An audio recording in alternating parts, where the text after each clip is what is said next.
support sponsor occasion flows and have different industry perspectives, really listening to what my solution to a global issue was.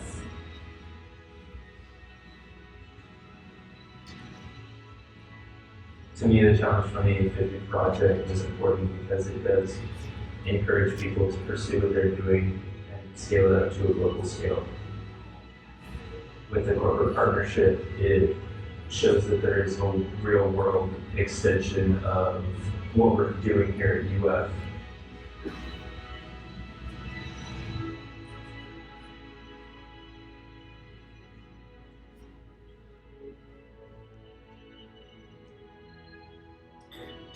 The potential that Tony and Asian Flows and the Challenge 2050 department as a whole recognized in us, it's life-changing, and I am so excited to continue that legacy even after graduating and into adult life.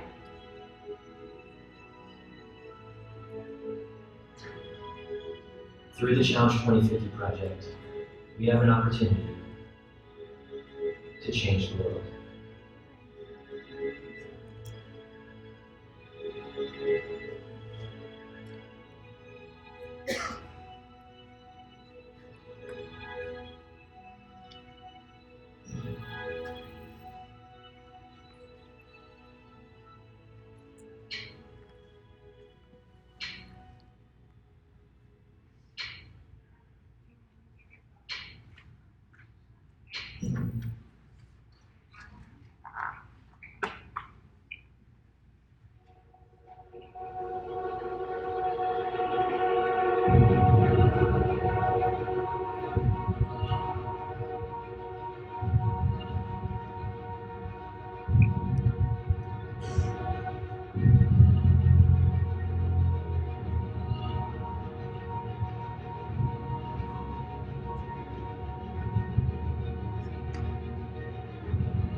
Hello everyone, my name is Tony Innovators, and I get the privilege of being the director of the Challenge 2050 project.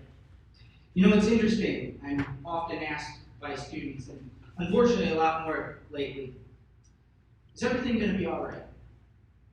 And it's a tough question, and frankly there's a lot of people out there worried about a lot of different things. But I have something that I want to share with them. William Blake once wrote, "What is now proved was once only imagined." And I think this drives the idea of not only one world, but the heart of our students in the Challenge 2050 project. Their energy, their passion, their enthusiasm, their freakish intelligence. Are we going to be all right? Yeah, I think we're in good hands. I think without question, the next person that I'm going to introduce really signifies not only what Challenge 2050 about, but really what the mission of the University of Florida is all about. To introduce One World 2017, and we're so glad that you are here, this speaker needs no introduction, but I'll give him a shot anyway.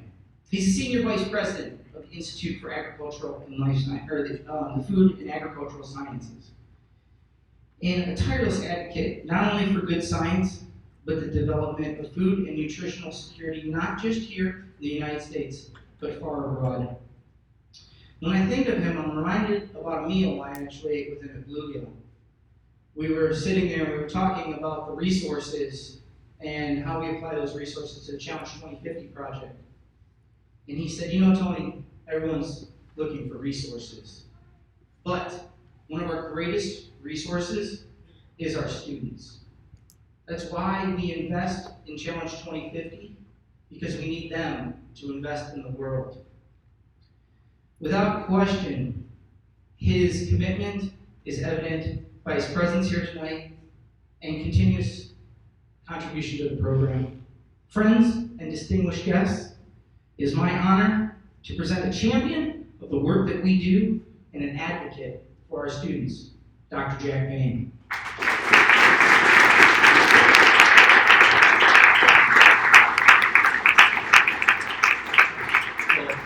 Thanks, Cody, for that very nice introduction. I'm not as good as you are. I have prepared remarks, so I need to use the podium. So bear with me. Is this mic on right here?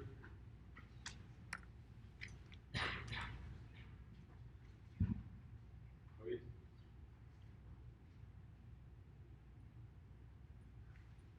this live? Can you hear me okay?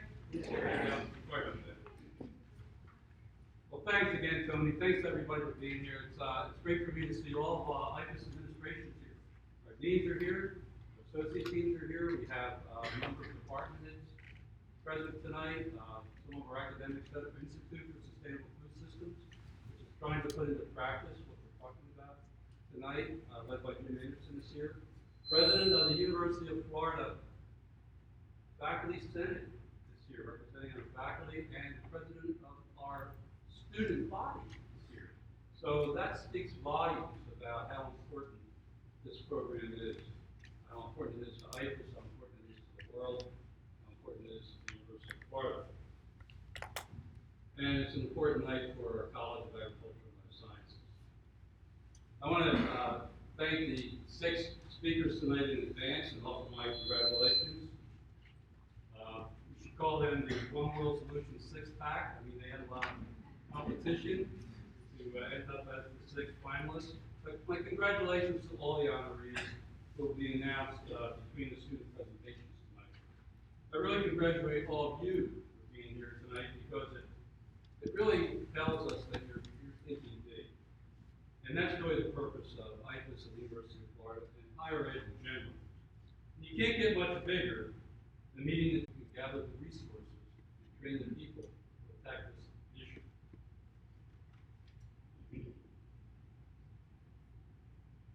So why us? Because we're the ones with the research, teaching, and extension that all have to be part of the solution. Our researchers advance the science that produces more food with less environmental impact. Our extension arm gets this knowledge into the hands of people who can use it, from small farmers to policymakers whose decision can affect millions. Our College of Agricultural and Life Sciences mentors innovators.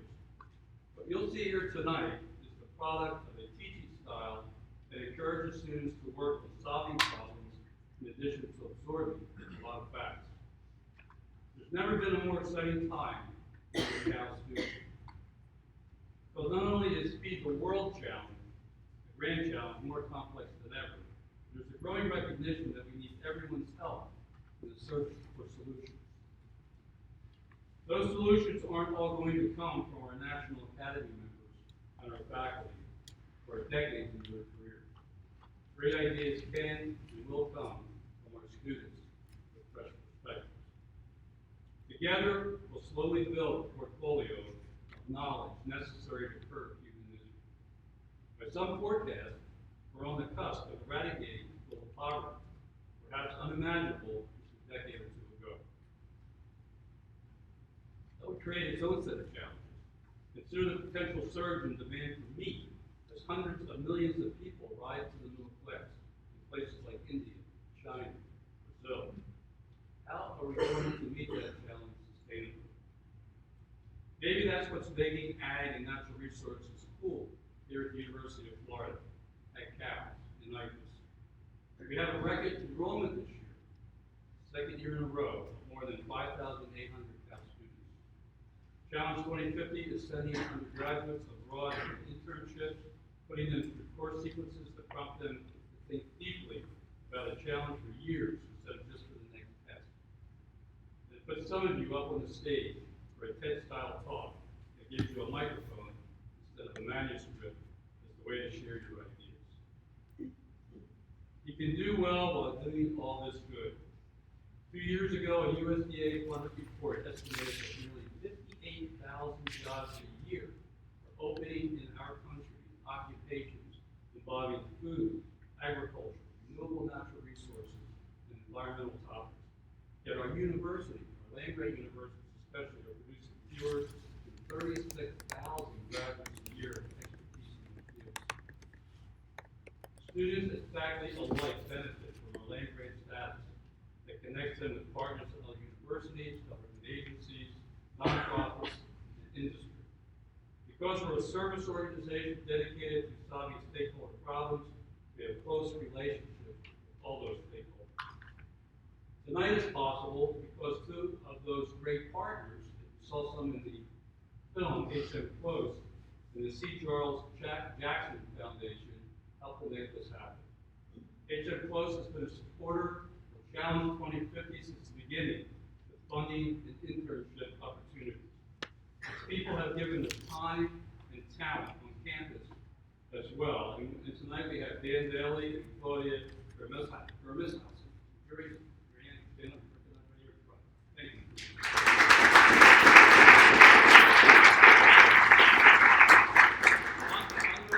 Andre here tonight? Also, thank you.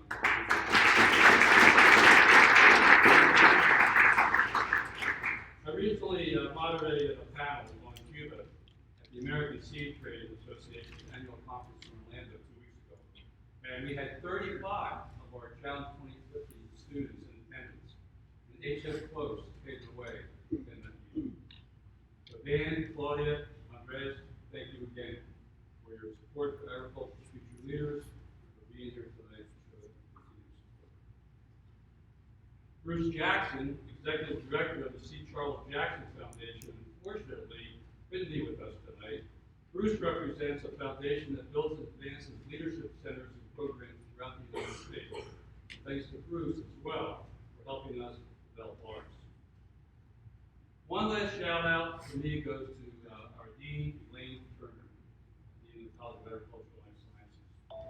Not only has she been an advocate for this program, she has strengthened it through graduate student support. And it was a large part because of Dean Turner's recommendation that I converted a lecturer position in the program to a tenure track faculty position. I did so to reward the kind of innovation in teaching that Dean Turner has been a consistent champion. The college is extremely fortunate to have her leadership. I also close by saying you can expect great things from Michaels, but tonight we're changing that. You can expect great things from Cal students. Thank you, and enjoy the evening.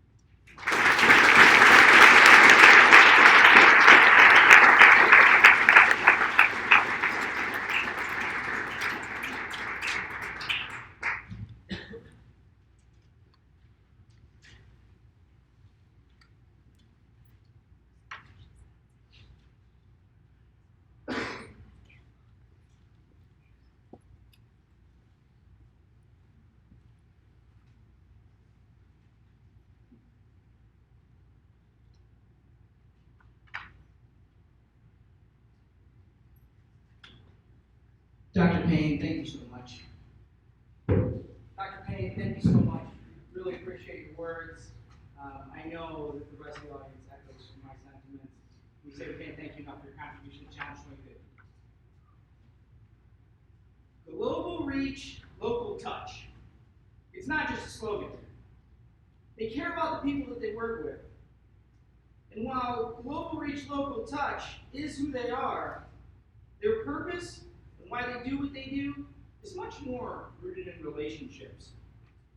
HM Close has been a sponsor, a supporter, a guide, and so much more since the inception of the Challenge 2050 project. They are here tonight because their commitment to our program and the role that our students will play in the future of agriculture is so great. It gives me great pleasure to introduce the Vice President of Human Resources for HM Close, Andreas Trio.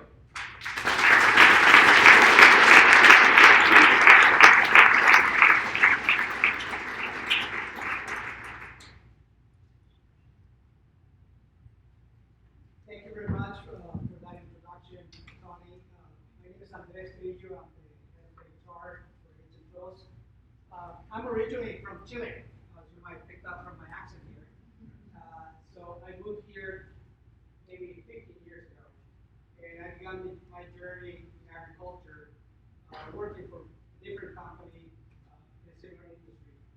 I don't come from agriculture, actually far away from agriculture, but I fell in love with agriculture. And thank you tonight to Tony and Lenoro, to Karina, to Diana, and to Matt for hosting this event and having us here tonight. It's a great honor for me to represent Agent Dos, CEO Matthew Johnston, who would like to personally be involved here. And he's a big supporter of the program. And also I want to extend my gratitude to Dan for his mentorship in the program, with the students and his involvement, and to Claudia as well. Thank you very much. So, with Agent Flows, since I started, I had the privilege to travel the world and really see agricultural areas around the globe. And I want to start with a brief story in the background of Brazil, in Campinas, in one of the areas that I had the opportunity to travel. And we spent 3 or 4 or 5 days, visiting different farms and large stores, and some of them very sophisticated, many tools and high technology. And we got, at the end of the 3rd day, to a large producer and grower of tomatoes. His name was Joao. We walked the farm, it was something about very rudimentary forms of irrigation, very little infrastructure, but you can see by the crops that we grew that they were excellent quality of crops. You can see as far as the horizon of the plantation of tomatoes, a vast, vast field of tomatoes that I've never seen before. And walking with him through the tour of the farm, saying, Joao, what is the secret? We visit so many farms, so many different operations, and the quality that you have is perfect, and the operations you run are impeccable. If you turn around to me, look at me in the eye for a minute, and say to me, you know what, Andres, this is not about the tomatoes. It's about the people. It's about the people that runs these operations. It's about the teams that we form. And we at Agent Flows believe that we are in the business of people. Because it's people who make research, it's people who make the supply chain, it's people who sell to the market and support what we do. And that takes me to my transition here was why we support Challenge 2050. Challenge 2050 and the One World Initiative is very much intertwined what we believe. With the approaches that we have to solve agricultural challenges long term in a sustainable way for the challenges that the world faces. We believe in the system training, a thinking approach with a mid and long term orientation. And we believe that there's people out there in agriculture that are going to be working in what's needed today, and what is needed a year from now. But we need people who are dreaming of what could be 10, 15, 20 years from now. And we believe that you are part of that dream. So we are committed at Agent Flows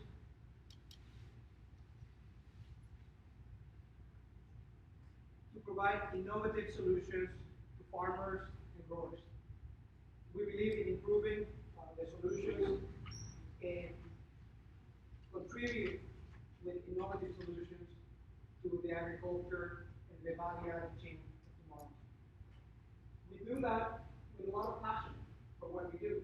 We have technical people, they're very knowledgeable, they're business-oriented, they're very pragmatical. they're people oriented, and they have a true passion for relationships and people. And that's a business that we run globally based on proximity to farmers, based on relationships, and based on trust. What are our principles? Our principles are the fabrics of our identity and DNA. We believe in teamwork and accountability, in collaboration and transparency. And we do this with intent and purpose. And we do this with intent, integrity, and with energy in an ongoing daily operations. We also partner not only with UC and University of Florida and with the Monterey Tech from Monterey, or with institutions like the Honduras Center for Agriculture. So through these experiences and contributions and partnerships, what we aim is to create opportunities to expose people, expose students to the agricultural industry and to the seed business.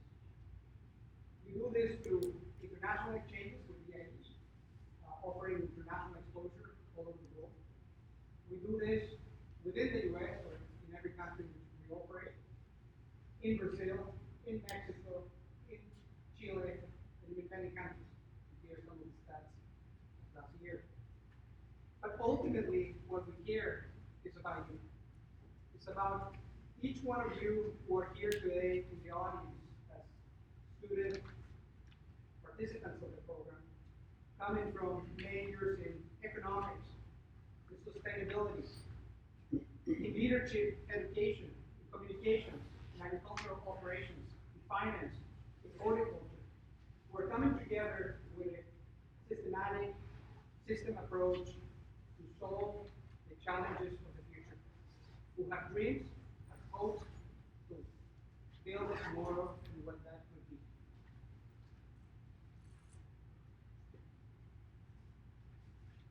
The internship program is one of the main touch points that we offer at HM+. As part of the program, we offer also executive internship throughout the year. Dan is here several times a year, mentoring the students in the program of Challenge 2050. We also offer or promote exposure to students through the ASTA events. And through the summer internship program that will be opening for the students again this year in April, starting in the summer. So, once again, it's an honor for me to be here today, Tony. Thank you for the second year invitation that I've been extended here. And thank you to all the students who are making the contribution to improve the world and the challenges that we have again in the future, making accessible food and improving the supply chain distribution. Thank you very much.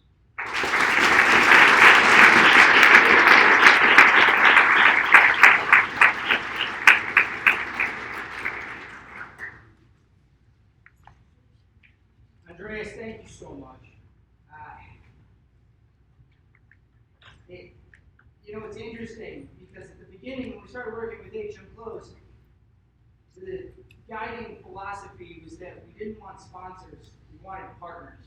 And you guys have 100% lived up to that and so much more. So again, thank you so much, not just for tonight, but also for all of the other time, perspectives, and efforts that you've put into our students. Again.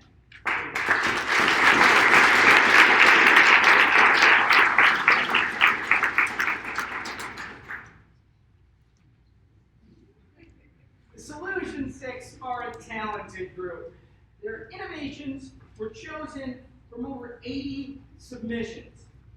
They exude the spirit of Challenge 2050 because the Solution 6 believe, as one past Solution 6 said, which happens to be your night game outlaw, we won't stop fighting to make our world better than it was yesterday.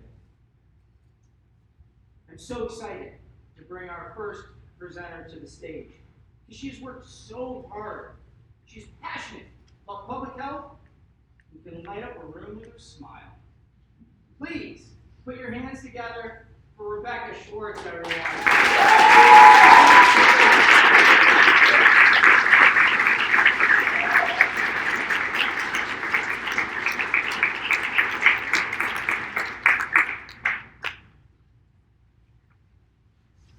When you hear the year 2050, you may think about what version of the iPhone will be available, or whether or not we'll be driving covered cars of your Thomas and Back to the Future films.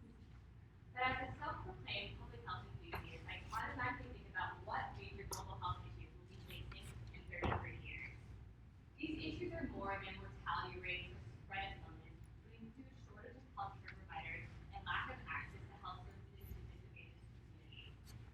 Health is a holistic field and affected by many factors outside of medical diagnosis. Demographics, education level, economic status. These factors can actually determine how long you will live and what diseases you're more likely to contract. With a global population projected to exceed 9 billion in 2050, the gap between communities will be even more evident. Together, we need to ask ourselves two very important questions. How do we ensure communities from various backgrounds will be equipped to prevent disease and illness? How do we protect the human right of health in a world where disparity will be greater with extreme growth in population? Last summer, I had the incredible opportunity to intern with the New York City Department of Health and Mental Hygiene. Bright-eyed and eager to learn, on June 6th, I walked into this 25-story building in Long Island City, Queens. As I passed through security, I anxiously looked into the directory and made my way to the 8th floor. I stepped off the elevator and the words Center for Health Equity were written across the glass doors. When I walked in, a woman named Tiana came and introduced herself and welcomed me to the team. This team filled with researchers, statisticians, teachers, analysts, and ultimately life changers would soon become a source of inspiration, direction, and mentorship. As I sat down in the conference room, this 10-year divide staring right at me, Tiana explained to me the work that I would be doing. For the next 70 days, I would be interacting with community and faith-based organizations, nonprofits, and various other groups to empower a community health worker workforce. At the time, I had no idea what a community health worker was or what they even did. But as Tiana spoke about their use, function, and responsibility, I was instantly captivated and ultimately connected to this workforce. And as the summer progressed, I saw firsthand the extreme value in this workforce and how they can solve many of our future global health issues. A community health worker is the link between health services and the community to improve the cultural competency and the quality of service delivery. In simpler terms, community health workers are members of the community trained to provide health services to their own communities. By training members of the most at-risk communities, we are equipping the populations that will have the worst health outcomes to combat disease, prevent illness, and elongate life. This workforce can change the way we operate our healthcare system. By moving from a reactive model to a proactive one, we can actually ensure health equity. Community health workers are the key to creating a sustainable health system to solve global health issues for every one of us. There are three main problems with the way we approach and execute health globally that community health workers can be the solution. Number one, we treat the illness, not the person. Too often when people get sick, we focus on the treatment rather than the delivery of care for the people we're actually caring for. While observing community health workers in the field this summer, I saw that they have a direct connection to the people that they serve. They speak the native language, they understand the culture, and they're a trusted member of the community. Since they reside in the communities that they serve, they are frontline public health workers. They can explain information and help reform so that our own community members can understand. I saw that they understood how to assess community needs and advocate for their concerns. By using this workforce, we're improving the quality of care to communities that are not made of illnesses, but made of people. Number two, there's a shortage of healthcare providers globally, especially in disadvantaged communities. While attending community health worker enrichment programs this summer, I met community health workers that specialize in everything from HIV/AIDS prevention to childhood asthma to urban farming and nutrition. Community health workers will be trained in many health disciplines, especially the health needs of their own communities. A great example of this is in the Democratic Republic of the Congo. These health workers are trained in the treatment, diagnosis, and prevention of malaria in children, one of the greatest needs there. In the DRC alone, there was a 50% decrease in malaria morbidity rates, according to the World Health Organization. These programs are successful because it puts the power in the hands of communities to treat their own health issues. Number 3, healthcare systems have gaps that leave out vulnerable populations. Not every country has a universal healthcare system that ensures access to health for every person. However, community health workers can fill the holes into these healthcare systems. This can be done in 2 ways: direct integration into healthcare systems, or what I've seen at my internship, partnerships with non-governmental agencies and nonprofits.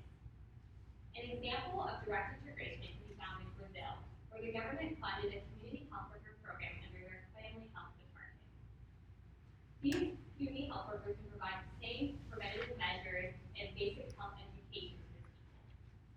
The government recruits members of the community to train in infant and child mortality, as well as family health, and then send them back into the community under the supervision of local hospitals and doctors.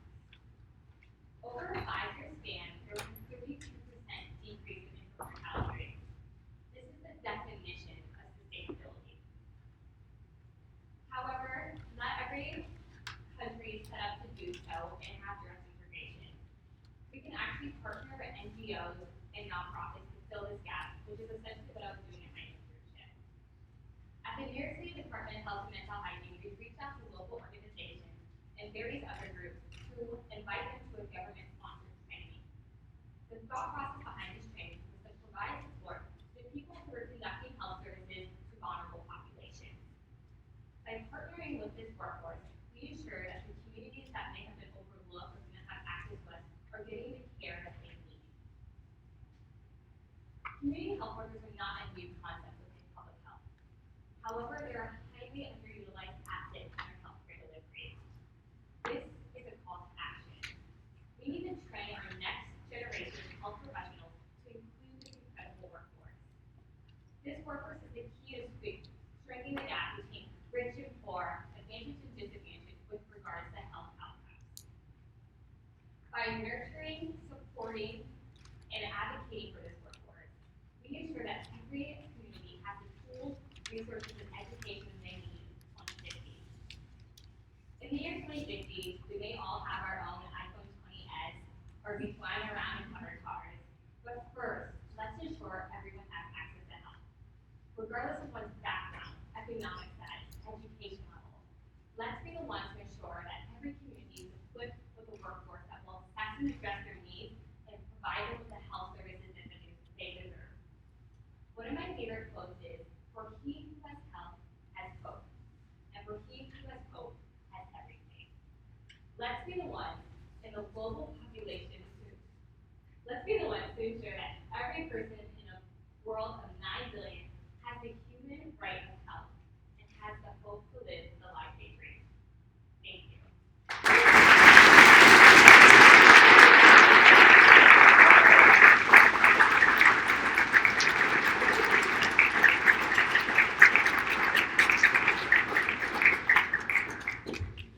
Thank you, Rebecca. If the Academy Awards have the Oscar, One World has the Beacon. As the name implies, it is given to those that support and create a guiding light for our most challenging work that we aim to do as a global community. For their service, dedication, and commitment to making the world a better place, tonight's winner will receive a sextant. As a nautical instrument of the past, the sextant is representative of the trajectory that recipients provide for our students and our world. It identifies a beacon of light and allows us to chart course through troubled waters. It gives me great pleasure to welcome to the stage our first set of presenters, former Solution 6 Cameron Outlaw and a critical piece of our production team, Maddie Grace Black.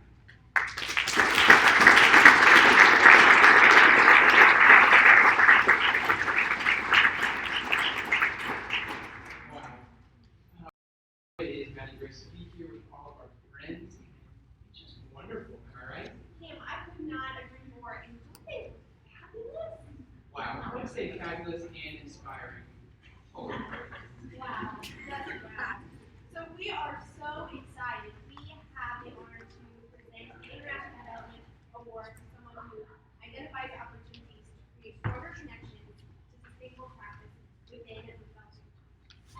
they are advocates for the underrepresented, and they are champions for social justice. So this year, for her work in Jamaica, addressing the social inequity and establishing cooperatives to build connections within the informal sector. The beacon goes To Crystal Dixon.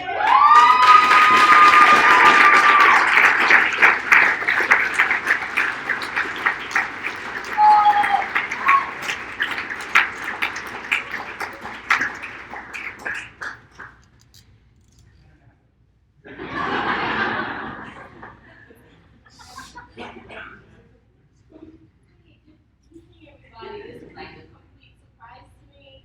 I would just want to thank Tony and Mary Johnson and Mr. Tony for everything that you guys have done. The investment that you guys make in us as students, as future development leaders, as future world changers, it's really amazing. I'm just shocked and I'm overwhelmed right now. I thank you guys, thank Asian Claus, thank the Child Leadership Program.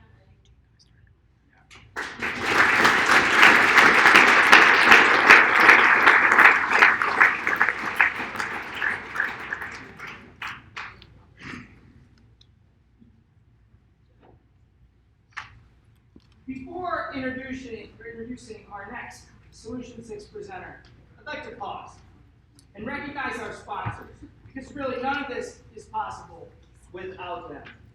Their generous support truly sets the foundation for the work that we do with our students. The support of HM Close, the C. Charles Jackson Foundation, and Orange Theory Fitness are absolutely wonderful, and they set the foundation for not only what happens tonight, but what will happen in the future. And so please, join me in giving them a big round of applause.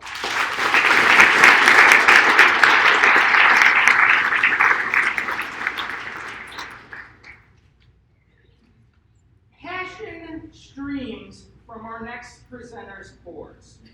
He is an advocate for change, collective change, that heals our wounds and unifies us as a people. Ladies and gentlemen, the second Solution 6 presenter of the evening, Rock Abudanje.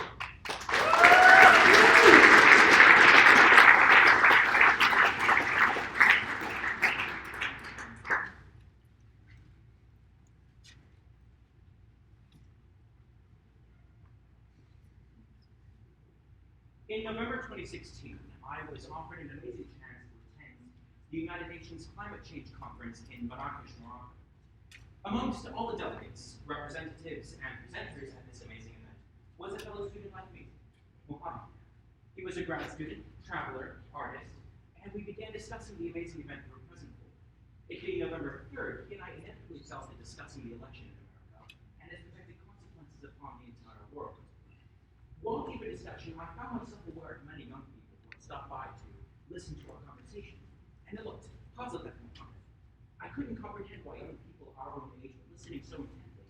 Mohammed said, "Rob, every one of these children hopes to travel to America.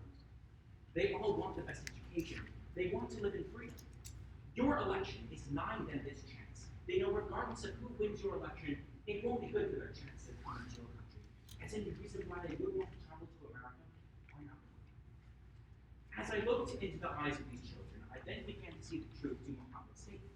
These were young people dying to come to America. They were of all backgrounds, all religions, and everyone was looking at me, expecting some kind of answer. I wondered how to respond to this, and then said, What is it that makes you wish to travel to America? Is it the freedom? Is it the liberty? Is it the equality we guarantee all of our citizens? They began to nod their heads. Well, then what stops you from attempting to create that same atmosphere here? You see, what makes humans human in America is the same things which makes Moroccan humans human. In America, we have generations of citizens who understood their part in the larger world, and we have generations who understood their part in making a better society and better life for their children, and nothing stopping you from making that same atmosphere. There were some whistles, some claps, some cheers. Far more important than those, though, was the young gentleman who walked up to me after. He asked what it would take to solidify those values in Morocco, even as we were losing them in America. Well, let me tell you, as that is the subject of my presentation today. As was witnessed in this past election, we are entering a new stage in history. As the days pass us by, we often forget that the 21st century comes after the first 20 and beyond. Democracies have risen and fallen. Tyrants have marched with honeyed words and plated armor into the halls of what was once considered sacred ground in that republic. In the short lifespan we humans have, we often forget that our republic is a living and breathing creature projected to die. Allow me to explain. Plato, a man born some 300 years before the birth of Christ, projected Klytos, a prediction of the cycle of government, and predicted that all democracies, are doomed to die. The cycle begins with a monarchy, a king. A king is overthrown by a revolution because of his abuse of the rights of the people.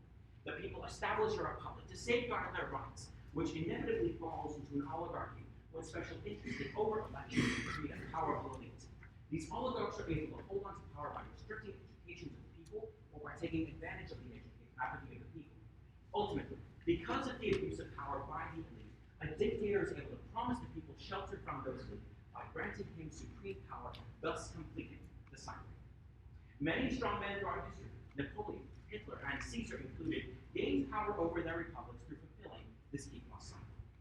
But, you might say, are we not far removed from that day and age? We're far too civilized to give up our rights of freedom and self-governance to a tyrant, aren't we? Unfortunately, our republic is falling into the same trap. The violence, the sheer amount of wealth in our election, and desperation of many of our fellow citizens is characteristic of our fulfillment of Klytos. And on top of that, we have Challenge 2050, population, hunger, energy, decaying third world democracies. There are some amazing presentations at One World today, and in the past, which have offered amazing solutions to these problems. But what good are any of them if we as a people are disunified? The precipice we will look out over is one which is inevitable according to Plato, but not to me, and not to the Jacobins. Taking its name from a like association during the French Revolution, the Jacobin Club has been labeled as an advocacy group or discussion group, but in reality it's neither, because it trends the optimal line between both. It is a non-political, civic engagement, and democracy-building organization promoting the quality of life within communities by working to increase democratic participation by the people directly in government actions and at the same time fighting corruption on all levels. My plan, the Jacobin plan, is very simple. Reverse Klytos. What I am proposing to do is to stare history down in the face, because no society upon this planet in the whole centuries of our existence has been able to reverse the Klytos cycle. We can't predict where we are going to our study of the past. We can't predict where our current path will lead us. The divisiveness and vices which plague our government today are the result of those same corrupt evils within our own society. And because society is a reflection of the individual, that is where we must start. Step 1, facilitate unity during our meetings. Facilitate unity during our meetings. Because there are individuals that walk into our club meetings, we are able to facilitate unity by getting them to interact with each other on a Jacobin scale, creating local projects for our communities, working to increase democratic participation by those people within those local communities, and on a larger scale, working to making sure that they understand their part as a citizen. In the Jacobin Club, we debate and discuss policies which everyone can agree upon, or at least issues that don't tend to disunify. These could include discussion on animal protection, setting up lights in streets which need them, and more. These issues aren't heart-wrenching, and they don't tend to disunify. They require citizens to do their homework and allow them to present their issues for or against, and it keeps them coming back as they literally see their will, the will of the people being implemented into policy, as we send our results directly to the local office and in DC. By discussing the issues in a non-political setting, we reverse the sentiment that politics doesn't include the people, or that politics is a senseless subject. Step 2, psychological reasoning of our not debating harsh issues comes to light after the first 6 months of the Jack Club's existence. Once we have facilitated friendship across the aisles, uniting left and right in the pursuit of common goals, do we begin deconstructing the harsh issues such as gun control, abortion? By getting those issues discussed after the citizens of the club have become friends, do we begin healing the rift nationwide? These citizens have already solved many local problems together, and the possibility that a tough issue will divide them from coming together in the future is small. Step 3, increase government legitimacy. Our states base the state's legitimacy, in the words of John Locke, on the consent of the governed, which implies the more people that are involved in their government, the more legitimate it becomes. According to a national governing website, a little more than a fifth of people vote in their local elections. In the Jackman Club, it's 93%. As was witnessed in this past election, we are entering a new stage in history, where violence is becoming normal to us, where liberty becomes just another word that politicians use to back their own proposals, lacking the divine essence which inspired mankind to overthrow the shackles of despotism and declare themselves free. And our organization has built within itself the successful model for democratic discussion and involvement. In a world where the political parties dominate the political stage, we find ourselves in the prominent position of solving those issues together as citizens. If you will recall, I left a cliffhanger in my introduction.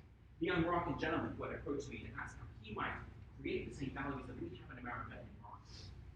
That young gentleman is now in charge of the Moroccan Jackman Club and has over 30 highly dedicated members already working in their communities to make Morocco a place where liberty, equality, unity flourishes as broadly as it does here. See, our message is not one of politics. It's not one of pure involvement, and it's not one of pure discussion. Our message is, what will it take for us to achieve a better society together? And it is together we can reverse heat loss. Together we can create a republic where we work in our societies to make this republic a better place. As in the words of Maximilian Robespierre, the grand society humanity wishes to achieve cannot be legislated in a single day. It cannot be found within the halls of government. It is instead to be found in the discussion and interaction between patriots. We as citizens must accomplish our grand aims as one. We must accomplish them together. Thank you.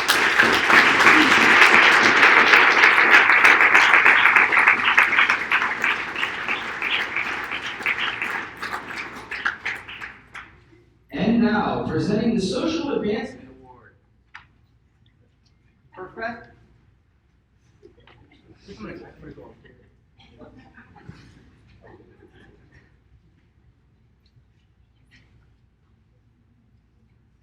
And now, presenting the Social Advancement Award, Professor and former Chair of the Department of Agricultural Education and Communication, Ed Osborne, and musician, scholar, TED speaker, and graduate research assistant for the Challenge 2050 project, Maria Carter, everyone.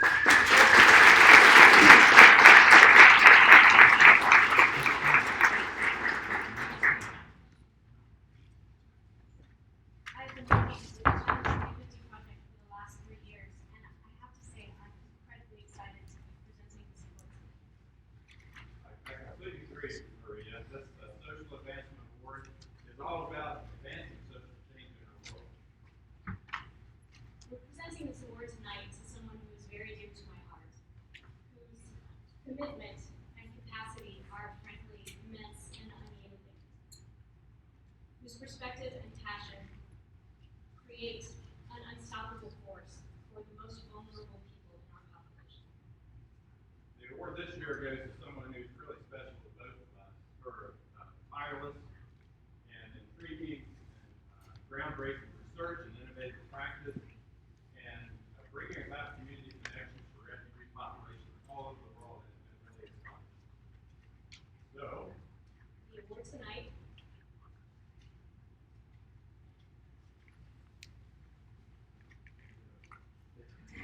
the suspense. there we go. The award tonight goes to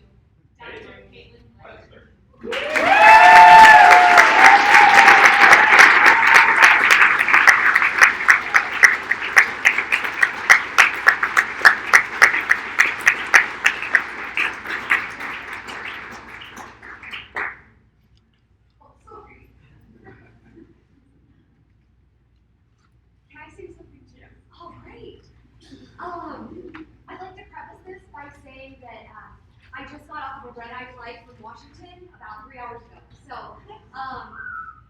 yeah, well, that was a whistle. That's great. Thank you. The second thing I'd like to say is that my voice is up here because there's about 20 or 30 other people in this room. I have previous students, I have mentors, I have other peers in the room. I have absolutely inspiring peers and students. I am just a recent graduate of the University of Florida, so I'm an assistant professor right now at Washington State University, as well as they're similar to our pals. They have a Connors, our College of Ag, Human and Natural Resource Sciences. I'm their global coordinator.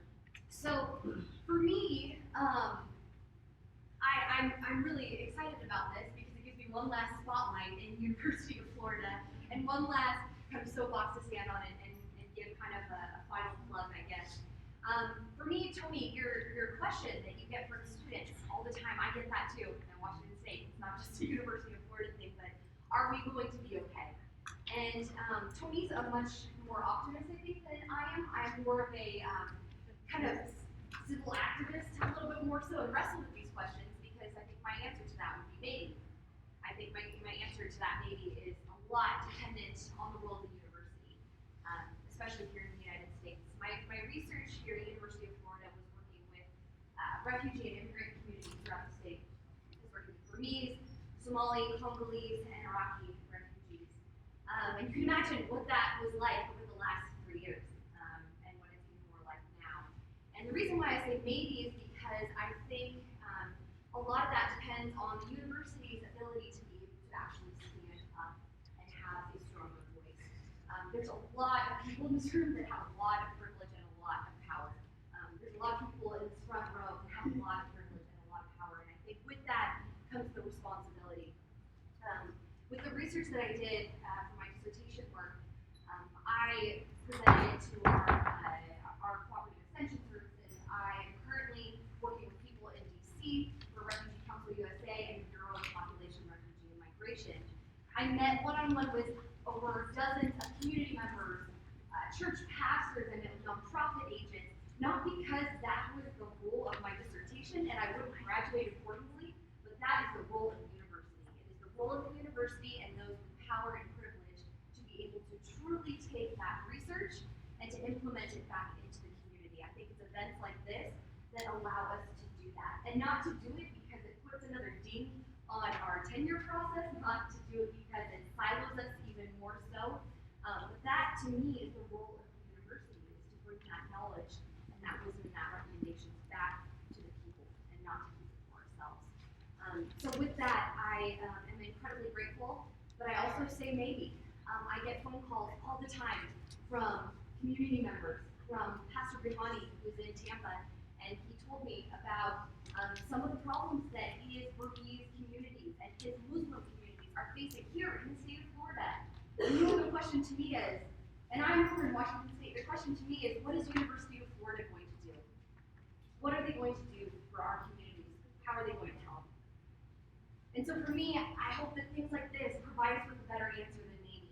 It's opportunities like this that let us say that we can actually make a difference. So, University of Florida, what are you going to do? Thank you.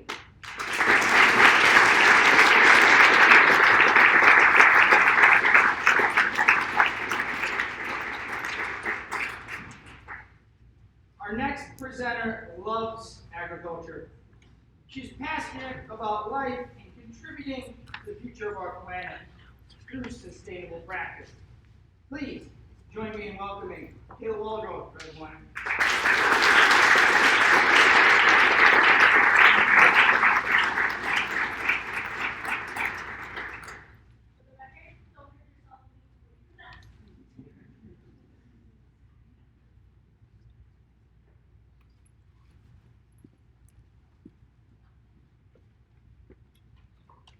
In the fall of 2013, I walked into a classroom not knowing what to expect. The class was structured a little differently, and we talked about real-world problems that would affect all of us. Through the Challenge 2050 project, I have felt empowered to make a difference, because it's the first class that caused me to think about my past, present, and future, and the impact that I want to make. I'm from Evanston, Florida, a really small town with a stop sign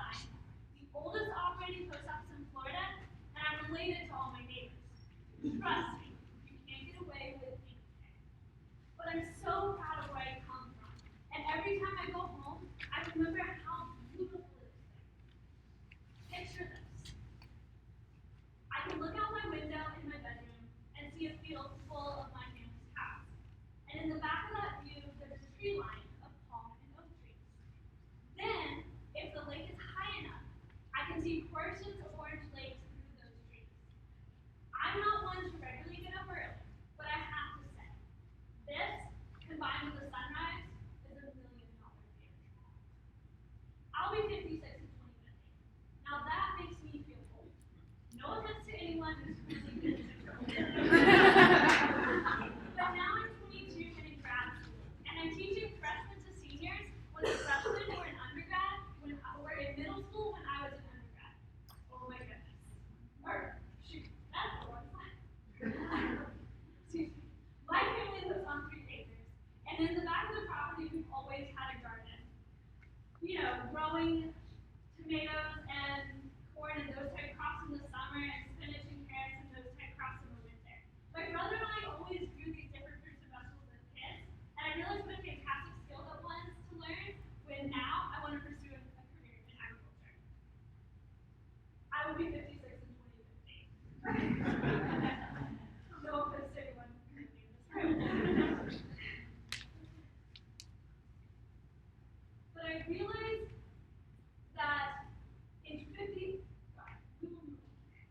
But the population is projected to exceed 9 billion people by the year 2050. While there are many ways to do this economically, environmentally, socially, and in health, it's essential for us to produce more food. But we need to do this in a sustainable, less resource-intensive way. This is why I believe we need to focus on 2 things: hydroponics and vertical hydroponic farming, and nutritional security. I came across this term nutritional security about a year ago when I was digging a little deeper into hydroponics. At that point, I really only heard of food security, but felt that nutritional security better fit with what I wanted to do.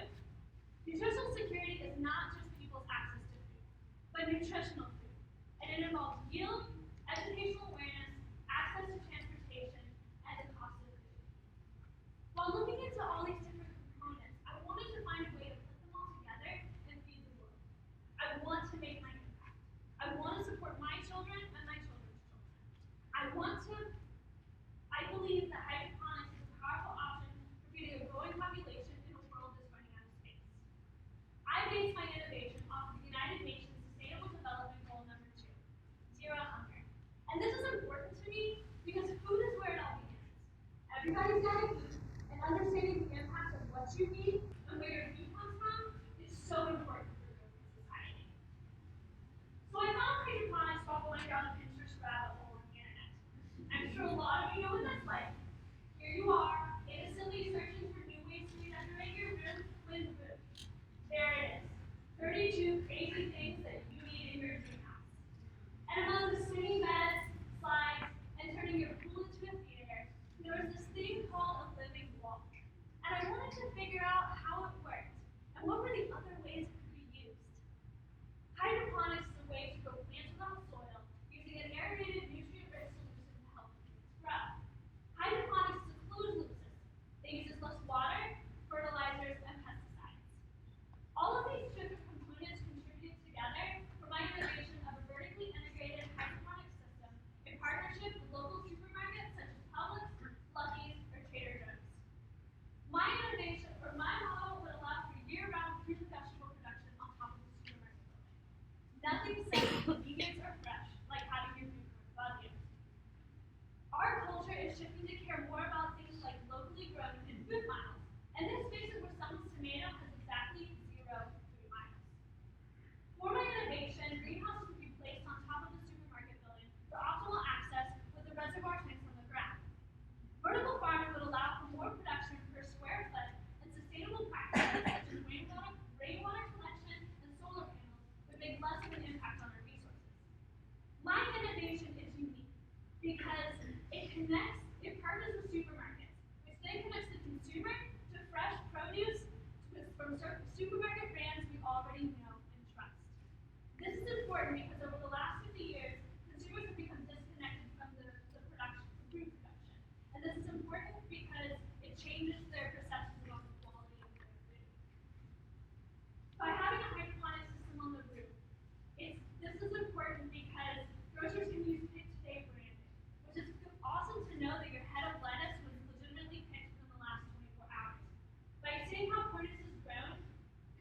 to better understand what's behind the shelves on the grocery store. Now I know what you're thinking. What about the local farmer? In order to feed a growing population and maintain a strong moral foundation that respects all aspects of a farmer's livelihood, my model would provide the infrastructure with business and science expertise and provide the space for farmers to grow and innovate with their own crops vertically and hydroponically to further address transportation, labor, and quality consistent inputs. This model of collaborative agriculture would be structured in a cooperative price-sharing model, benefiting and supporting everyone involved. I want to create a company that partners with local supermarkets we trust and conventionally disrupts or positively disrupts the conventional ways that food gets from the farm to your table. We each have a responsibility to the generations after us to make an impact, and each of us has the opportunity to do so no matter what makes you tick. I have been fortunate to have found my home in hydroponics and vertical farming to provide nutritional security to anyone that needs it. The same passion and excitement that I feel for hydroponics, and you're not going to believe this, is the same passion and excitement that I feel for a Florida Gators football game. But here's the thing, it's the same pride in what you stand for, knowing that those who are standing alongside you are unwavering fans wanting to see success. When Steve Spurrier was hired in 1990, many people asked him how he was going to take a company or a team that had always finished second or third, take that next step and become a champion. He said, "I really believe everything is here for us to be successful." I follow the same sentiment because I know while it's going to be hard, it's going to take many ideas and many people. The rapid growth of our population is not going away, and I know I can do this. I have the drive and motivation to make Mile Zero Foods successful. Just like Danny Werfel, Emmett Smith, Tim Tebow, and their teammates forged a legacy and left their mark here at the university, we too can gather our strength, passion, and drive. Everything we need to be successful, to feed a growing population and fulfill the challenge of 2050. Thank you.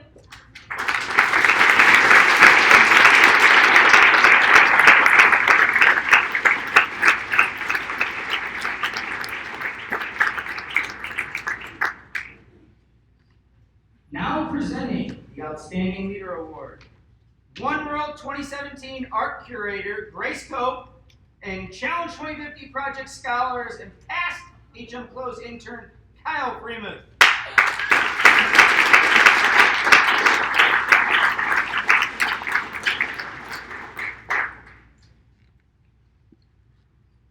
Wow, Grace, you look incredible. But I must ask, what are you wearing? Well, you look amazing. That was the point I was trying to make. You make me feel a little bit weird, and I feel like I should be wearing some more. You look really great, don't worry. But I'm seeing the award. All right, the award, right, sorry, the award, that's the important one. The Outstanding Leadership Awards goes to somebody that we can all aspire to emulate. They exhibit passion, ooze emphasis, and harness the ability to address our world's most pressing problems. As a fellow student, they exceed expectations, maintaining high marks, engaging in mentorship activities, conducting research, and role modeling leadership for their peers. This year, our winner does all of this while investing in critical climate change measures, including the development of several innovations to restore coral reefs and use substances from these reefs to create cancer treatment medications. And the beacon goes to Drum roll, please. Please. Welcome, Thomas!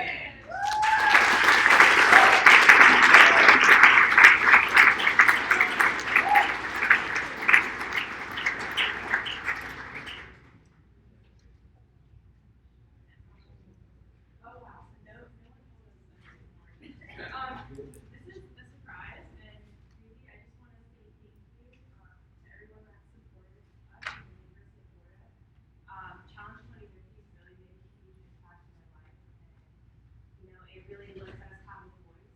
Like coming to the University of Florida is huge, big campus, and so many opportunities opportunities that you get to take hold of and get to talk with so many lovely mentors and people who are supporting us. So really, I just want to say thank you to everyone that supports us and is willing to back us up and give us a chance to talk about our ideas and really thank you.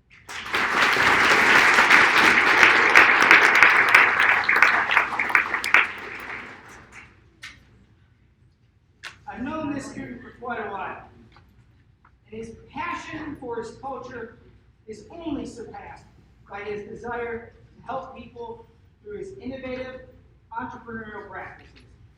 Please join me in welcoming Chris Vasquez, everyone.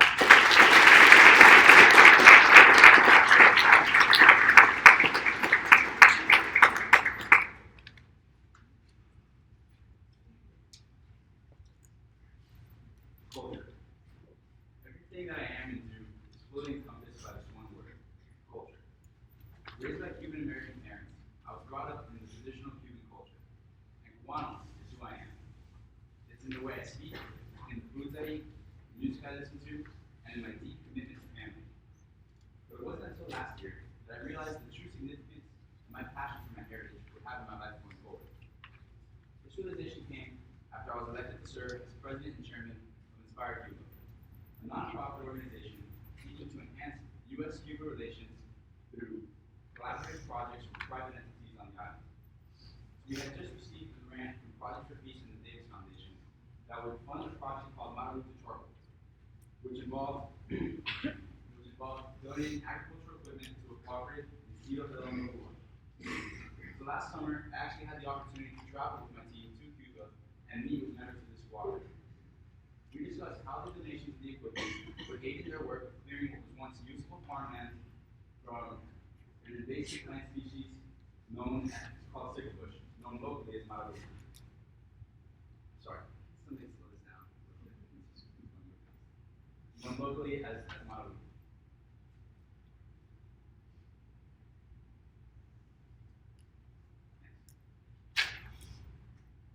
And so for me, Inspire Cuba, what began as an outlet for my cultural passion, has since evolved into a vehicle that enhances that passion on a daily basis. In Cuba, when I wasn't on official business, I was out in the streets of Havana, engaging with the locals and learning about the issues that mattered. In the testimonies of the cooperative workers, I witnessed firsthand the same hard work ethic, characteristic of the Cuban people and exemplified by my grandfather. The connection I felt with these people was surreal. And in that moment, I knew exactly what I wanted the rest of my life to be about. Service to the people and to the homeland of my grandparents. So I found myself wondering, how could I best serve the Cuban people now? And in doing so, how can I serve the world in the process? And the answer I discovered lies in agriculture. So Cuba is a country that currently imports around 70% of its food and exports much less of its staple crops like rice, sugar, and beans than it used to. Now the reason for this disparity is that a significant portion of Cuba's landmass, approximately 18%, is overgrown with the amount of land that I mentioned previously. Growing up to 20 feet tall and spreading like wildfire across Cuba's farming landscape, this tree is a nuisance in every sense of the word except one: mixed grade charcoal. The high calorific value and specific gravity of Marabu provide for a denser charcoal product with higher fixed carbon yields, longer lasting burns, and hotter combustion than most other sources. Once the Marabu is carbonized and converted into charcoal, it is then sold overseas to various international markets, which as of just last month includes the United States. But the issue though is that the cooperatives working with this Marabu lack the effective means of harvesting it and converting it to charcoal for export. So currently, the harvested Marabu is piled high into earthen mounds for burning, which not only slows the carbonization process, but also releases harmful volatiles into the atmosphere and produces a lower quality charcoal than is otherwise possible. And so there are standard combustion kilns, but these are expensive and they're difficult to import into Cuba. And yet they still don't provide a solution that is environmentally sustainable. And so the reality of the situation, guys, is that the cooperatives are going to continue to produce charcoal this way in order to ensure their livelihood, unless a better alternative is presented to them. This situation presents a wide array of far-reaching problems with global implications for the environment, climate change, food security, space, and and the economic situation of human cooperative workers. Now, these are all issues that the Challenge 2050 project aims to address, and Inspire Cuba is to aid in this mission. Our solution to address these global issues is an innovation in kiln technology that will revolutionize the private modern charcoal industry in Cuba. With a production capacity of over 2 tons of charcoal per batch, the Inspire Cuba kiln will produce a higher quality charcoal in a shorter amount of time than either the earthen method or a standard kiln, in a way that's both environmentally sustainable and cost effective. Our idea for this kiln comes from the Yoshimura kiln, a Japanese technology that produces an approximately 15% more calorific charcoal and shortens the carbonization process from up to 2 weeks to just 9 days. So it does this by enabling producers to control and adjust the amount of heat produced in real time, thereby giving them direct control of the carbonization process.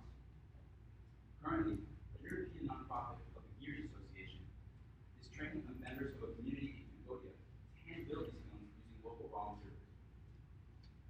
So the fact that these kilns can be constructed locally makes them very inexpensive to produce and eliminates import costs and restrictions altogether.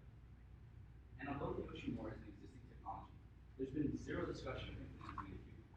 And herein lies our opportunity to innovate. So we propose hybridizing the Yoshimura in 4 unique ways to create the Inspire Cuba kiln. First, our kiln will be constructed directly into the ground, allowing for improved structural support, ease of build, and cost reductions in materials. A hydraulic unloading rope will also be inserted to make it easier for the workers working with the model to unload it after the burning process. Next, liquid gas interface bubbling filters will be installed in the chimneys of the kiln in order to ensure the safety of the workers. These filters will protect the air quality and reduce harmful emissions of greenhouse gases by filtering smoke produced during the pyrolysis process into reservoirs of water ethanol solution. And finally, our kiln will be fitted with a thermoelectric generator that will power the local electric grid of the manufacturing facility, using the heat energy that is typically lost as waste during the carbonization process. The energy produced will power 2 high-efficiency LED lights on the ceiling of the kiln, making the operation more energy efficient and sustainable. And so you're probably wondering now, what's all this going to cost? And is this technology a viable solution that can be implemented in Cuba? And the answer is yes. The retail value of artisanal charcoal from Marabu is $360 per ton, meaning that each batch will produce roughly $635 of revenue for the cooperative. If each batch is produced in 9 days as expected, a cooperative could expect to earn $2,187 per month on just one Inspire Cuba kiln. So incredibly, this would allow a cooperative to break even on the cost of all materials, including the proposed modification, after only 1 month of implementation. So what does all this mean? And more importantly, why does it matter? How can we tie it together to save our planet? Well, to complement the Inspire Cuba kiln, we plan to roll out a robust training process that will teach cooperative workers how to operate the kilns. Ideally, this will involve partnering with organizations like the Gears Association in an effort to learn more about this technology and its implementation. Scientists and researchers in Cuba's agricultural sector, as well as at the University of Florida, will also be instrumental in adapting this technology for use with Cuban model. So specialists estimate that there are 900,000 tons of model available in Cuba, which could produce up to $1 billion in charcoal exports.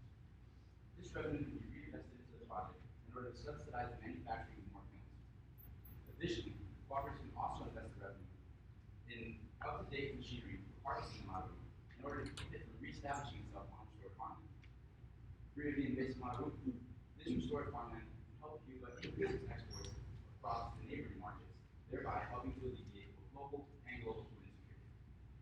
As more farmland becomes available, farmers will need seed to push the plant, and this could lead to positive business relationships with companies like seed producer Asian Flows. The replanting of this land, combined with our sustainable method of charcoal production, will have a meaningful impact both environmentally and economically. So as you can see, the power of the Inspire Cuba kiln program is that it can be implemented quickly and affordably, and will have a meaningful impact both locally and globally relative to its costs. As a whole, the program will bring together a variety of stakeholders in an endeavor to solve global issues that we all face as we move toward the year 2050. You know, my grandfather was an incredible man. He started in the 60s and came For over 20 years, he drove trucks in order to provide a better life for his family and for my mother. He was hardworking, dedicated, and passionate. He was a fighter to the very end, and he's one of my greatest heroes. In many ways, my work is a testament to the lessons that he instilled in me, and it's my way of giving back to his legacy and to the land that he loves so much. This project is also my way of chasing my passions and saving the world. It is driven by a deep love of family and culture, and it is centered around engagement, which is what I always preach when it comes to Cuba. And in the same way, I encourage each of you to find your passion and to engage with communities that hold a special place in your heart. This is the only way we can save our world, together.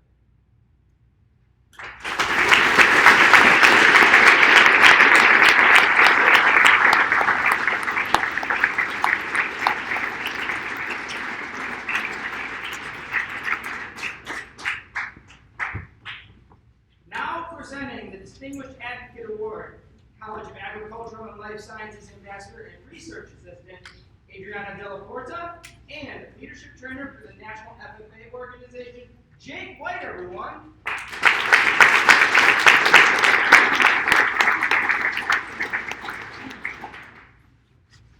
it's so good to be here. I have an excuse to get dressed up. All wonderful. Thank you. So do you. My shirt, Valentine's Day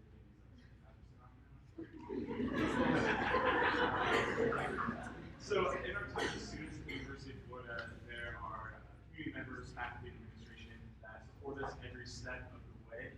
And the challenge will be if that is no exception. Absolutely. Without the guidance from these incredible role models, I don't think any of our solutions presenters would have been able to accomplish what they presented here tonight. So the Distinguished Advocate Award is one of the highest awards bestowed here at Roosevelt. It is reserved for the most respected faculty and administration who create the foundation for student success. This year's recipient is an advocate for students, always finding time in their busy schedule to listen, mentor, and create connections that form the foundation for student success. Their commitment to advancing programs and create opportunities for students is a hallmark of who they are and how they approach their work at the university. The award goes to Dr. Elaine Turner.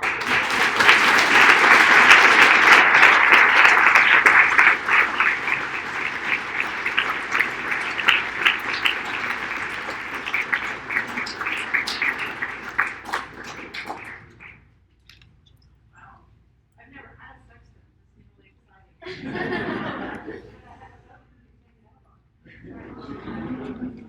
Thank you so much. I just want to really quickly say how proud I am of all the students that are here, all of you that are participating in Challenge 2050, and the Solution 6 so far has been incredible.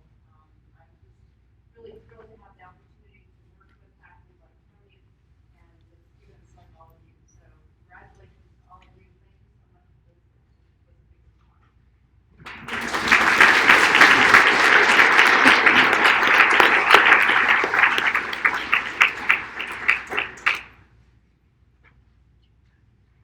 Being one of the busiest guys on campus is nothing new to our next presenter.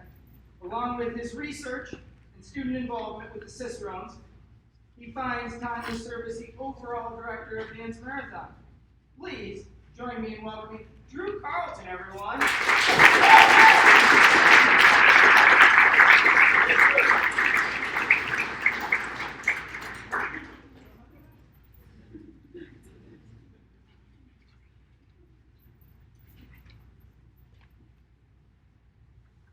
My entire undergraduate career has been under a microscope.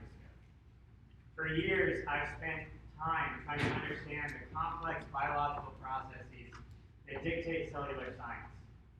Tonight, I'm seeking to connect that knowledge with an understanding and an appreciation for society. Tonight, we will explore the capacity for human innovation in an environment that necessitates change. In 2010, Haiti experienced one of the most devastating natural disasters, leaving the entire country in a perpetual state of turmoil. Following a 7.0 magnitude earthquake that resulted in the death of over 100,000 individuals, the island nation was further inflicted by one of the leading cholera outbreaks in modern-day history. To understand the disease triangle created by host, pathogen, and environment, it's important to acknowledge the series of governmental, social, and general human errors that perpetuated this atrocity. But first, let's explore the disease itself. Cholera is defined by the World Health Organization as an acute diarrheal disease that, if left untreated, can kill within hours. Immediately in that statement are 2 points of concern: the inherent fact that the disease is deadly within a short time frame, and that it's a result of inadequate and failed treatment. The condition is the threat to the entire globe, but notably in under-resourced populations. Following that infamous earthquake, Haiti saw humanitarian efforts spur unintended consequences. Upon investigation, the source of that outbreak was identified as the United Nations Nepalese peacekeeping camp. Now, prior to 2010, cholera was not even on the radar for the island nation of Haiti. Yet in just a few short days, hospitals were admitting patients every 3 to 4 minutes. During the summer of 2010, it took me just 3 to 4 minutes to walk from my biology classroom to a decaying structure whose humidity cloaked me upon entrance. Haitian Catholic Charities had existed near there for over a decade, yet this summer marked the first time that high school students were requested to volunteer. The growing demand for its assistance was met with my eager desire to run around in endless games of freeze tag and play with Play-Doh sculptures that would rival the work of Michelangelo. Yet amidst all that organized chaos, I met Jeanette, a radiant, intoxicating soul. She could move your heart with a word. As we guided the artistic expression of crayons and watercolors, we discussed everything. From the pain she so deeply felt to her life in Haiti. Those conversations enveloped me. They made me feel smaller than the microbe I wanted to fight. And I knew that in order to comprehend this complex issue, I had to understand the people involved. So for years I've known this guy named Jeremy Henry. Now, aside from describing himself as one of my father's best friends, Jeremy devotes much of his time to a local church and subsequently the mission trips to Haiti that it interacts with. I have long since pondered what encouraged him to embark on these perilous journeys. And even more so, what did he gain within these conversations? As I began prying into these experiences, a light seemingly turned on within him instantly. His heart broke again and again as he told me stories of children stripped to skin and bone. But amidst all that anguish, he continued to define the most important aspect of humanitarian care: hope. He argued that while money, resources, infrastructure, and medicine could heal, only hope could bring life back to the people of Haiti. You see, oftentimes we travel through life trying to write our own narrative, trying to compile it from the blips of conscious interaction that we deem so valuable. Yet I have found that that blinds us of the holistic image. You see, we write our own stories from the interactions we have from others, from the fears and the wishes that we capture, and the emotional responses that we then develop.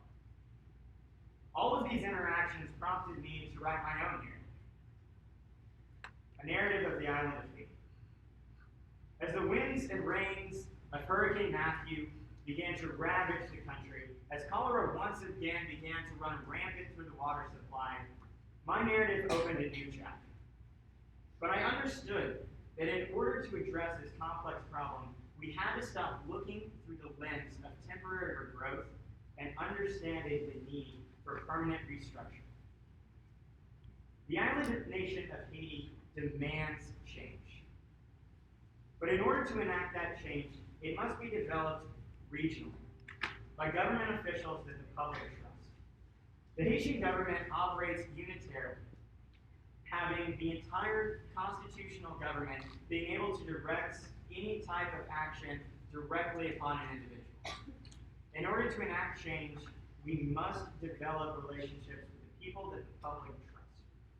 Once these voices have been identified, we have the first tool to mobilizing the educational process. Education defines the most meaningful tool we as a conglomerate of societies can create. Education of different cultures, individual advancement, and opportunities help progress the lives of all. For years, the people of Haiti have long since lacked education regarding water sanitation. This defines the trademark of cholera's outreach. Culturally, this has been due to the setup of many households and cooking practices that occur. Many homes typically have the outhouse positioned in close proximity to the buildings and to where water and food is obtained. Floods are incredibly common, especially during specific months, leading to runoffs from the mountains. And with no true sewage and waste system in place, this runoff leads to rivers where vast amounts of civilians obtain drinking water. To combat this issue, the Haitian public officials discussed would engage in a standardized education process. The standardized education process would begin by outlining the impacts of cholera and then highlight the erroneous methods of sanitation that have resulted in the deaths of thousands. This education would then incorporate a hands-on approach during which government officials would travel through a generic setup Haitian home and point out all notable areas of improvement while combining that with areas that are primed for pre-growth and restructure following the impending natural disasters. The people of Haiti constantly struggle with water scarcity, but a recent innovation is able to fix it. Now I know this works because I've seen it applied in other countries, and I know that the direct transferability is plausible within the island nation of Haiti. Large-scale microfiber nets on the tops of mountains collect fog water. The water drips into large basins that are then rerouted through different types of basins and systems that are purified by water solar powered purification. These then provide the slums in downhill areas with clean, reusable sources of water. Now, aside from the governmental hurdles and the social awareness initiatives and the water scarcity problems, the island of Haiti must adopt that governmental change. 700,000 individuals have been impacted and been infected with cholera since 2010. If the entire country can firsthand see the problem created, why is there such a lack of funding? The answer to that question is dynamic. In order to have someone donate, you have to make them emotionally invested in your cause. Due to a distant connection that many have with this impoverished land, a crumbling infrastructure, and a general lack of strategic vision, the island nation of Haiti has a difficult time philanthropically creating these types of initiatives. Beyond this, the unfortunate reality is that many outside parties don't care, unless they are somehow primed to understand how they can become involved in creating large-scale initiatives to a land that they might not even have trade agreements with. To make them care, don't simply uncover this problem. Walk with them, side by side, make them understand and acknowledge your solution. One of my favorite quotes comes from Norman Rice, who once valiantly proclaimed, "Dare to reach out your hand into the darkness, to pull another hand into the light." The people of Haiti have endured seemingly perpetual darkness. Today is our opportunity to reach down and pull them wholeheartedly into the light. Together, we are capable of doing fantastic things. Together, we have the capacity to change and combat a disease indicative of inadequate development. And together, we as a world can create change. Thank you all very much.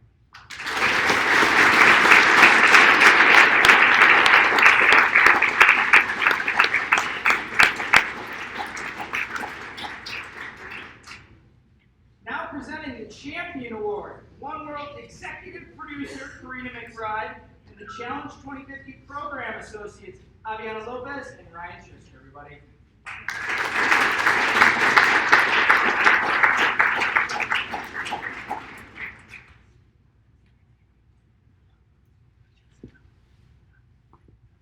The Champion Award is our highest honor. It signifies that the winner has included the values, actions, and perspectives that ground the Challenge 2050 project and whatnot. The winner pushes our students, faculty, industry, and beyond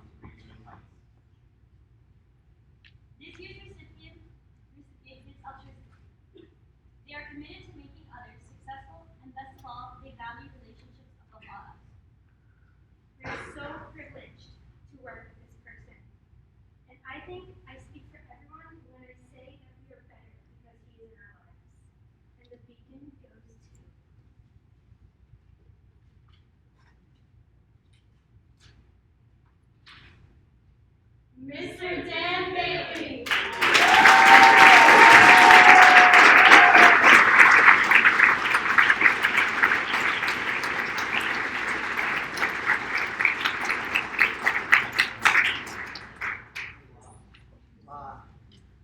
Wow, this is really a great honor. This program is so special to me. I've really enjoyed the opportunity. The honor of working with Tony has been really outstanding. Appreciate all the support. We talked about partnership. It's got down to some real close friendships. Really enjoyed it.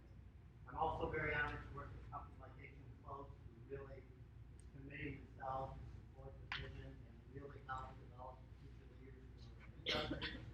Really proud of that. And most importantly, and really the bottom of my heart, to get to work with such talented, passionate, creative students on a personal level, it's just been a highlight of my career. And as you can see, I've been around for a few years.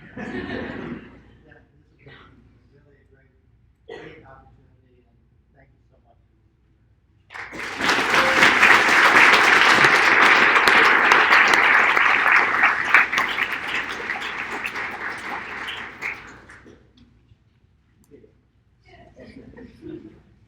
I have watched our next presenter grow, and I've been so proud to watch it happen. From her love of art to her passion for research into sustainability, she is driven to make a difference in our world. Our final Solution 6 presenter of the evening, Marcella Mulholland. It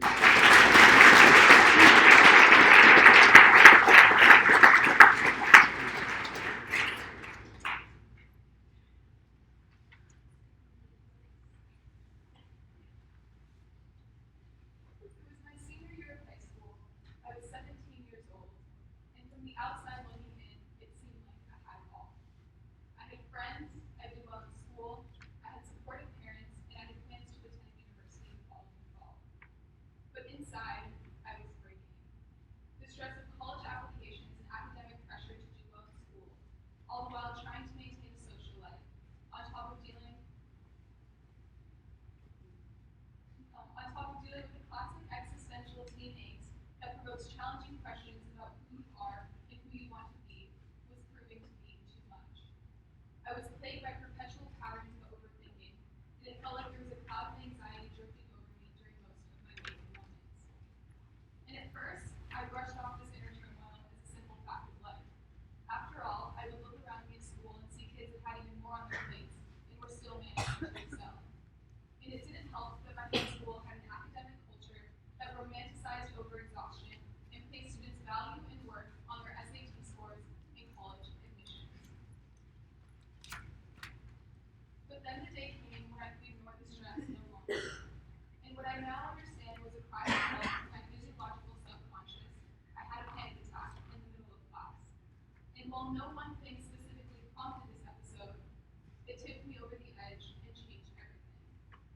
See, I could no longer ignore that there was a problem. For anyone that has had a panic attack before, you can understand. It's really scary, and it prompted me to reach out to my parents and ask for help. They found me a therapist, and I began seeing her weekly. It's important to note that around this time, my friends had plans to see Oprah live. Yes, the Oprah. She was coming to town for something called Oprah's The Life You Want Weekend, which is like the ultra music festival except for spiritual gurus and self-help fanatics. So naturally, my millennial friends and I were there. And as part of her curriculum to help get you the life you want, Oprah led a guided meditation. This weekend would mark my first experience with meditation.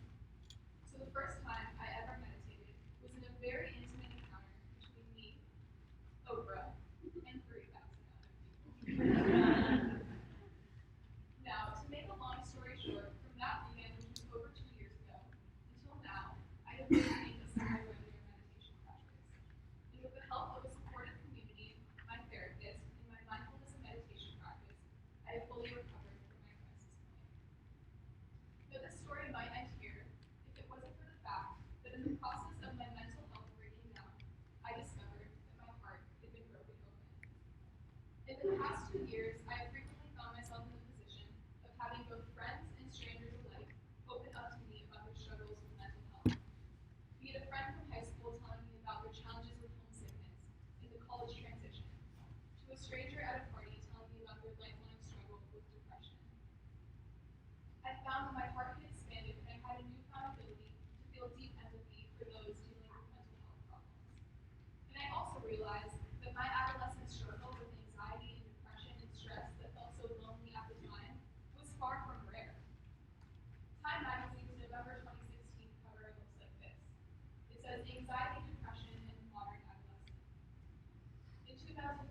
the New York Times published an article titled "Push, Don't Crush the Student," that looked into the disproportionately high suicide rates in Silicon Valley high schools in California.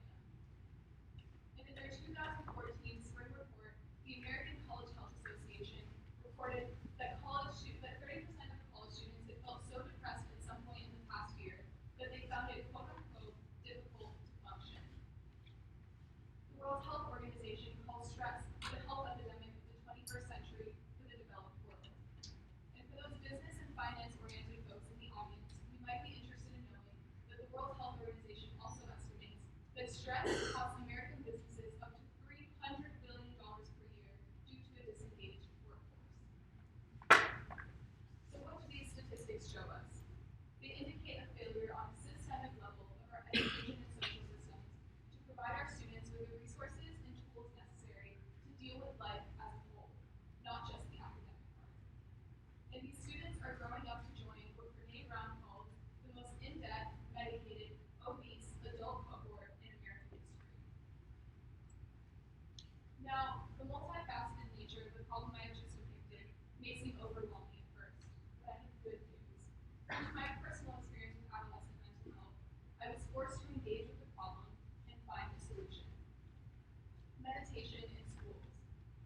What I am proposing is an integrated approach to mindfulness and education that's composed of 3 different parts. The first is offering meditation following morning announcements in schools across the country.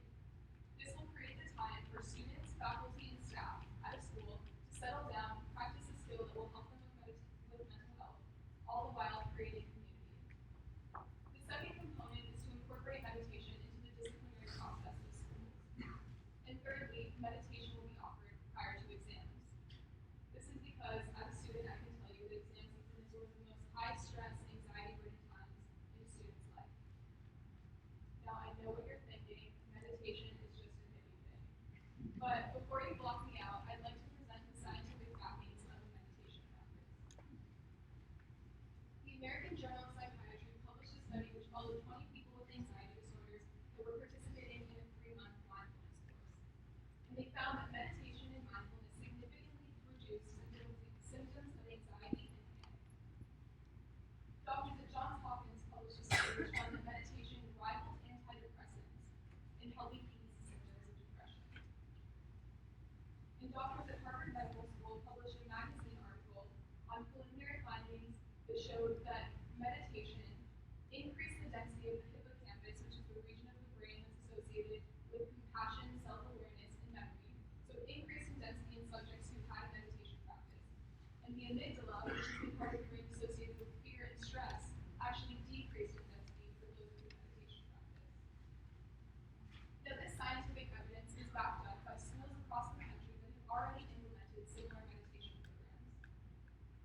Take Vista Valley Middle School in San Francisco.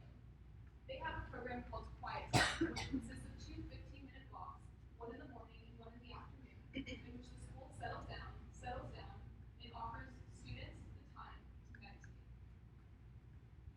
After the implementation of this program, the school has seen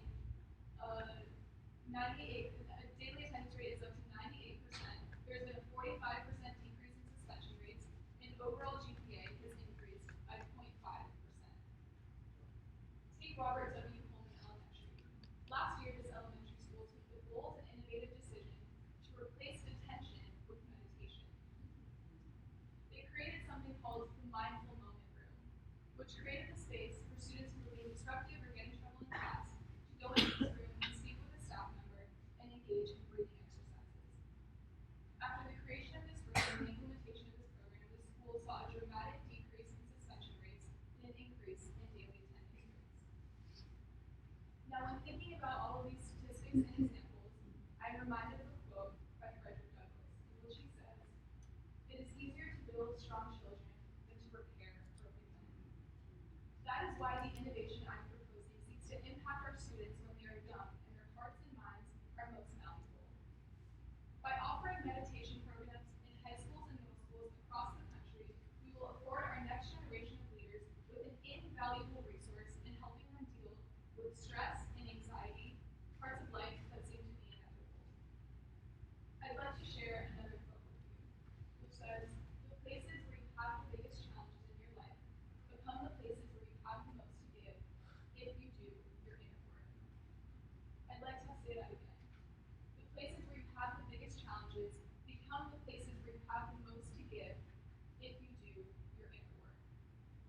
Now we all have our wounds and our struggles, some might call it baggage, and our fair share of inner work cut out for us. That seems to be an inherent part of life. So why aren't we preparing our students to deal with this?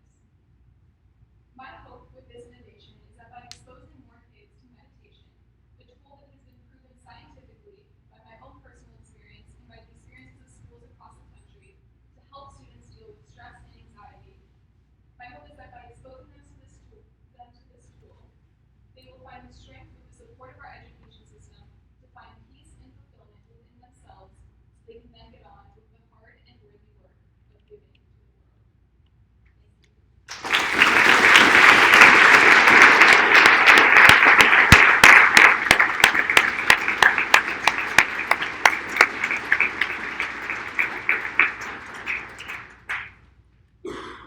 Well, there is an important decision at hand. Our judges, I'm going to invite you to leave and go deliberate. Feel free to go now. And while they're deliberating, it gives us a chance to reflect on our past a little bit. Maybe we can even find out what's going on in one of the lives of our past Solution 6 members. Let's bring her to the stage right now. Tonight's Outstanding Leader Award winner and 2016 Solution 6 presenter, Shelby Thomas, everyone.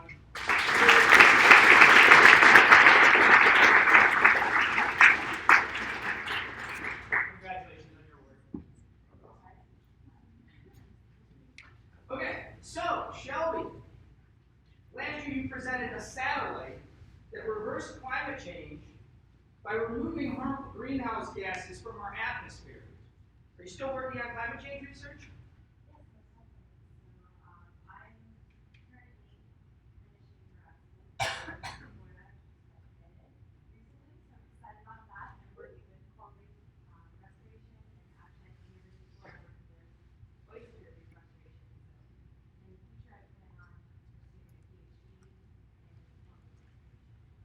One of the really neat things is last year when Shelby presented, she held up a book that she started when she was really young, of ideas that could potentially change the world. And I'm wondering, I'm sure you have more future plans in store now, so what are you thinking about doing for the future?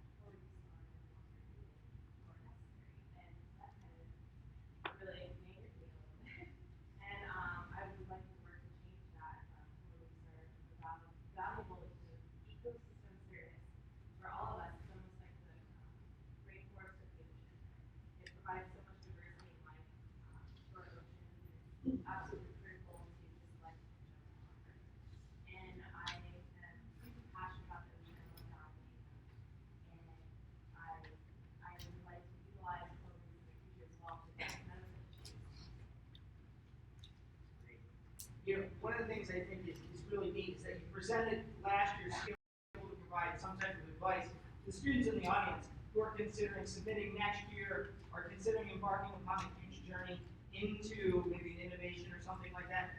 What advice would you give them?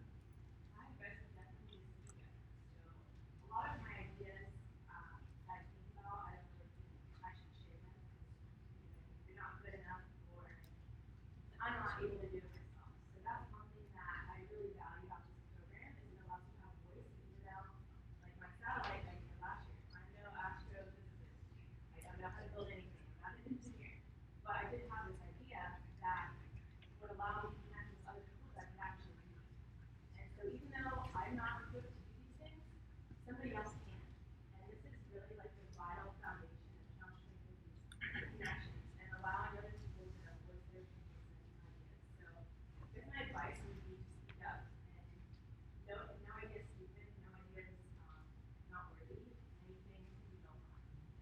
It's great. It's great. So,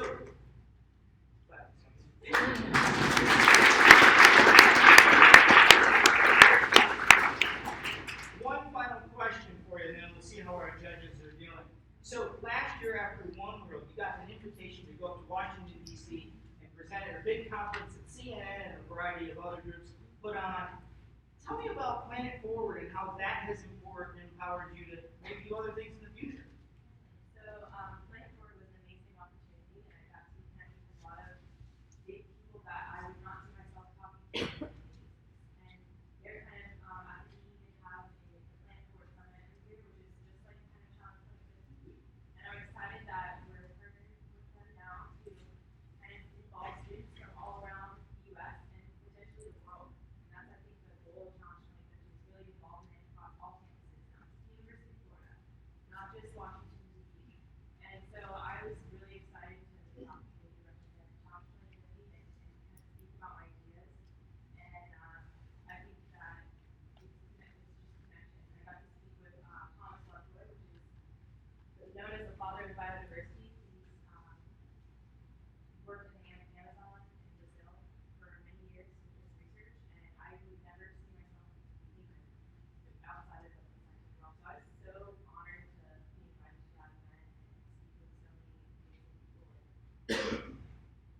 Let's hear it for Shelby Thomas.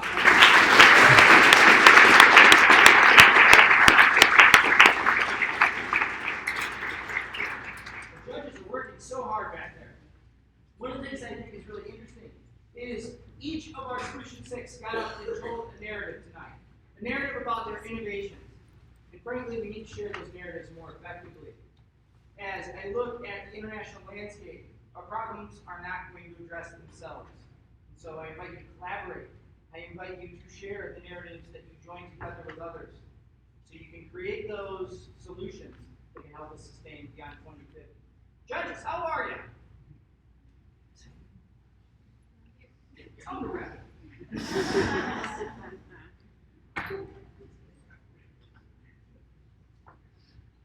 One of the things I will share with you is our big close as we get ready to announce our big winner. Now tonight, many of you probably thought, hey, this ends here. No, it doesn't end here. In fact, tonight was an opportunity to see what some of our brightest and best are working on. However, remember that the true essence of the night lies in our ability to create meaningful change in our world. I encourage you to stay for the dessert reception after the judges return, when they return. And it's out there in the foyer. And here's the beauty of it. You get to enjoy some jazz, hopefully view some art, and build those connections that will sustain our planet beyond 2050. In addition to thanking all of our Solution 6 and our sponsors, I can't thank our production team enough. Tammy, Tony, Lauren, Maddie Grace, Aviana, Ryan, and of course Karina. None of this is possible without you. So let's get that.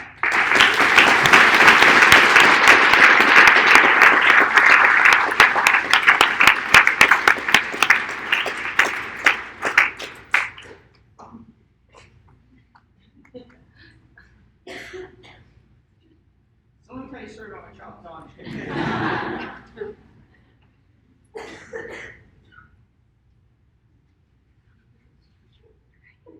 You are very excited. I know.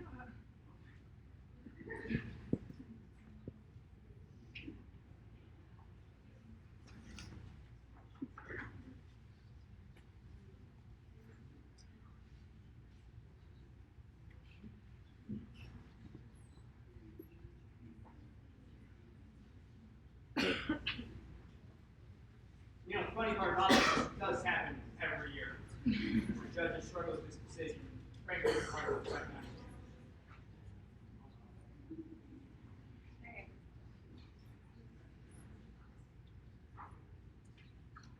All right, let's welcome Karina McBride and our judges, Matt Salchek from Challenge 2050 Project, Hannah Kern from Orange Theory Fitness, and Andres Trio and Dan Bailey from HM Clothes.